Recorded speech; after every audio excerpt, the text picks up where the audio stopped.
Let's take you straight to Canberra and the Transport Minister Anthony Albanese. Teresa Lloyd of the Australian Shipping Association and Paddy Crumlin from the Maritime Union of Australia. Today as well, they've announced that we have a compact between employers and employees, the MUA, the Australian Maritime Officers Union through Fred Ross and the Australian Shipping Association in order to deliver productivity benefits and efficiency benefits as part of this reform. This is a historic reform. We're an island continent. We depend upon ships for our trade. More than 99% of our trade goes through shipping.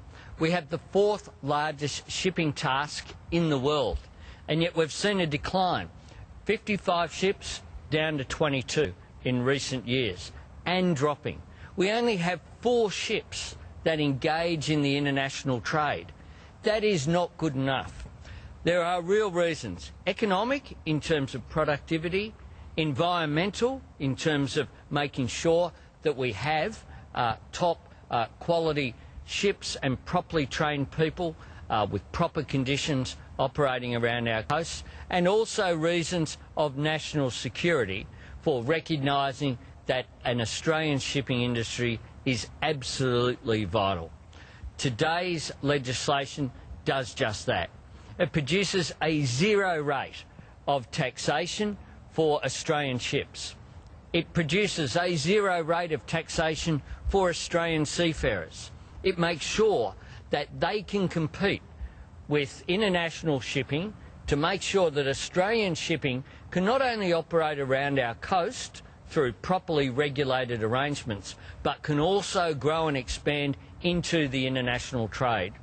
I want to acknowledge the fact that both the employers and employees have been flexible and have made sure that they haven't put their own interests first, they've put the national interest first. This is a great day for Australian shipping. I am very confident that over coming months I'll be a part of announcements after discussions that we've had of investment into Australian shipping. Australian shipping is important in terms of workforce development program, has already got up and running. And today's announcement of the compact is the next step. And I might ask Teresa and Paddy if they wanted to say something. Sure. Just want to say that the ship owners are ready to invest, and this is a great day in terms of a new era for Australian shipping. It's been very difficult to compete for at least the last 15 years, and that's seen the industry shrink to an almost unsustainable level. And today is a fantastic day, and the ship owners are quite committed for their investment decisions, and they're looking forward to expanding into new trades, into new international opportunities that have never been available to us before. We think it's a fantastic thing, and we thank the Minister for all his efforts to make it happen. Thank you. Paddy? This is an emotional day for Australian merchant seafarers. The quality of life, largely as a trading nation, has been built on our ability to cruise ships and to move our exports and our imports in a safe and efficient and productive way. That's what's got us through the last 200 years, and what's going to get us through the next 200 years is exactly the same commitment. What's happened today is that business, the employees and government have come together in the national interest. We've determined that we are a shipping nation, and that shipping nation is to productively and efficiently move Australian cargoes to our own advantage, and to do it in a fashion that is the world leader and not the world follower. This is an extraordinary suite of legislation. There has not been legislation in this industry of this kind for 100 years when the Navigation Act came into force. This will be legislation that takes us through the next 100 years in exactly the same way.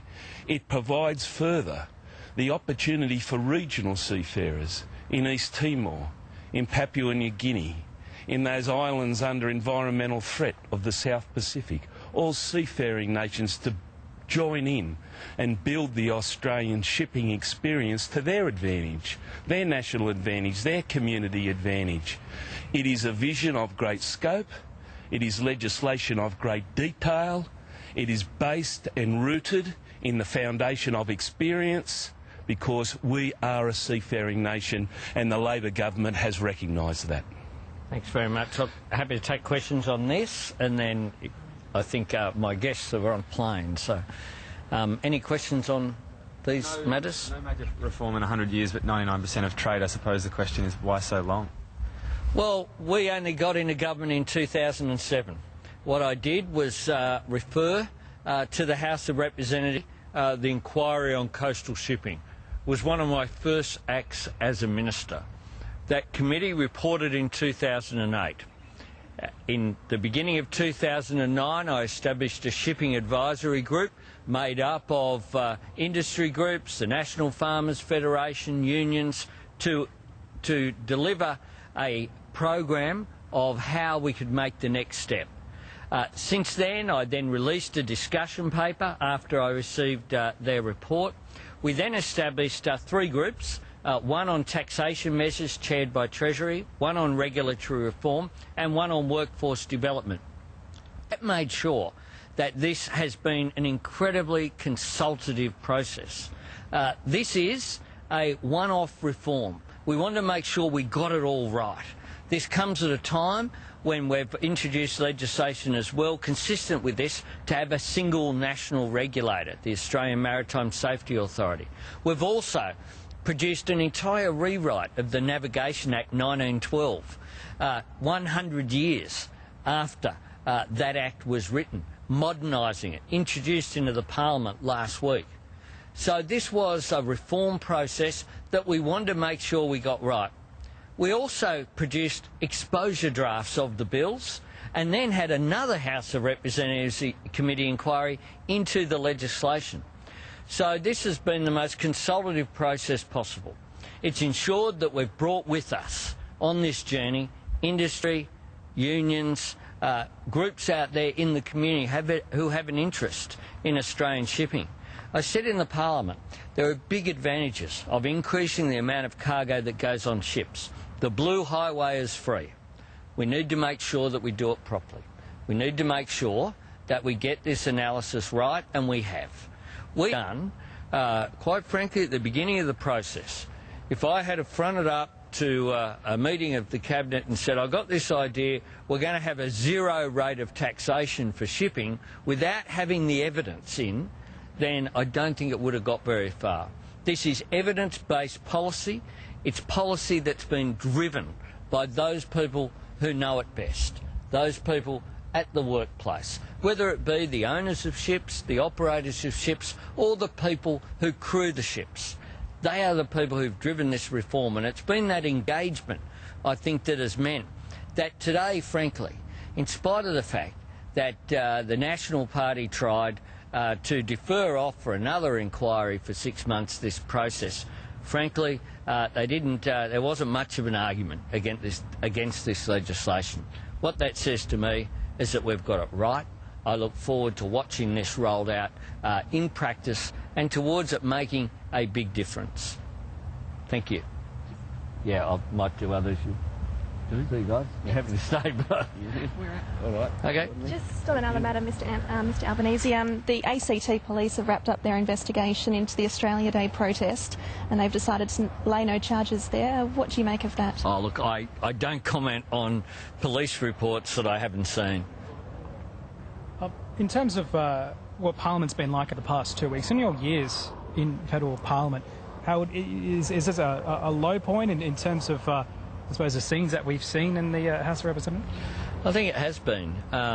This afternoon you had the extraordinary situation of the member for Canning after I referred to the quite aggressive and intolerant demonstration that was held outside my electorate office, where the member for Indi thought that it was appropriate to, at a demonstration where people were jostled, where you had banners such as "Tolerance is our demise" outside my electorate office. There was, of course, and you'll have the footage, a coffin outside that office. The member for Canning today, Don Randall, thought it was appropriate to interject, not once, not twice, not half a dozen times, but many more. Was the coffin the right size for me? and comments along those lines. I mean, I just think, really, quite extraordinary behaviour. He withdrew it and then he continued on with it. His own colleagues were embarrassed and distanced themselves from his behaviour. I really think that we need to do much better in terms of the way that the Parliament operates. You have had a situation since 2010 whereby, and we saw it again today, whereby the opposition have questioned the very legitimacy of our democratic process. We have a Parliament that's been elected by the Australian people. We need to respect that outcome and work with it. What we've had is more and more frustration, I think, from the opposition, who, after saying they would respect the outcome of the deliberations that took place with the crossbenchers in order to form a government, since then have just been engaged in the longest dummy spit in Australian political history. And I really think... All right, we're going to leave that news conference there with the Transport Minister, Anthony Albanese. Quick check on the market for you. We're off about 0.5%. Stay with us at the close. Up next.